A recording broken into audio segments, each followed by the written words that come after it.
Hi guys, কি খবৰ? মই আজি গধূলি আমাৰ ভণ্টিয়ে পিঠা বনাই আছে বিহুৰ কাৰণে। তাত মই বোলো এবাৰ চাই লওঁ কি পিঠা বনাইছে।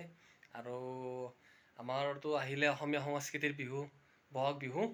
গতিকে আমাৰ পিঠা কেনেকৈ বনাই আছে আমাৰ ভণ্টিয়ে, বাৰু যাই চাওঁ। আহকচোন বোলো, আমি সকলোৱে একেলগে চাওঁ কেনেকৈ বনাইছে আমাৰ ভণ্টিয়ে পিঠা। এতিয়া লাহে লাহে গৈ ঘৰৰ ভিতৰৰ পৰা যাই লাহে লাহে চাওঁ তাত কেনেকৈ পিঠা বনাই আছে। আহক বোলক চাওঁ একেলগে।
এতিয়া বৰ্তমান আমাৰ ভণ্টিয়ে এইকেইখন বনালে আৰু এয়া দেখিছে আপোনালোকে, লাইন লাইনকৈ সজাই থৈ দিছে।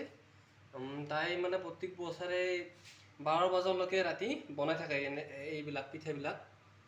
এইবিলাক আপোনালোক দেখুৱাই আছোঁ, এই পিঠাবিলাক সজাই থৈ দিছে। এয়া এইবিলাক লাইন লাইনকৈ সজাই থৈ দিছে।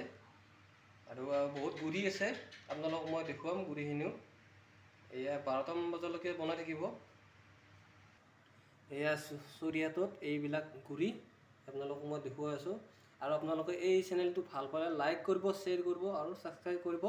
তেতিয়াহে আমি এইবিলাক আগুৱাই লৈ যাব পাৰিম। এয়া আপোনালোকক মই দেখুৱাই আছোঁ। এয়া নাৰিকল, এই টাৱাত পিঠা এইবিলাক বনাই আছে।